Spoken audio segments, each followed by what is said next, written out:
cho thêm sầu vương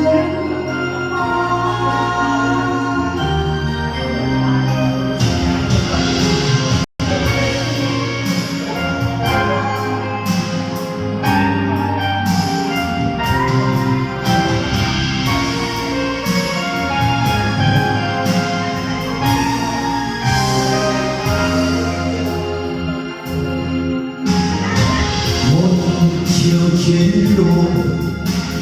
anh làm thôi có biết tương tư vàng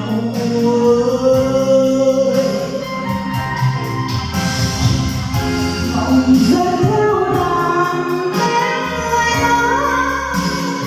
vẫn biết mình yêu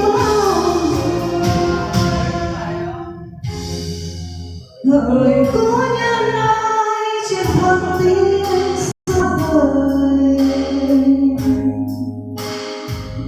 tình đã như vôi mong chỉ còn chung đôi cứ cúi mặt đi để nhớ đời lầm đôi đừng yêu thời gian cho thêm sầu vương cứ cúi mặt đi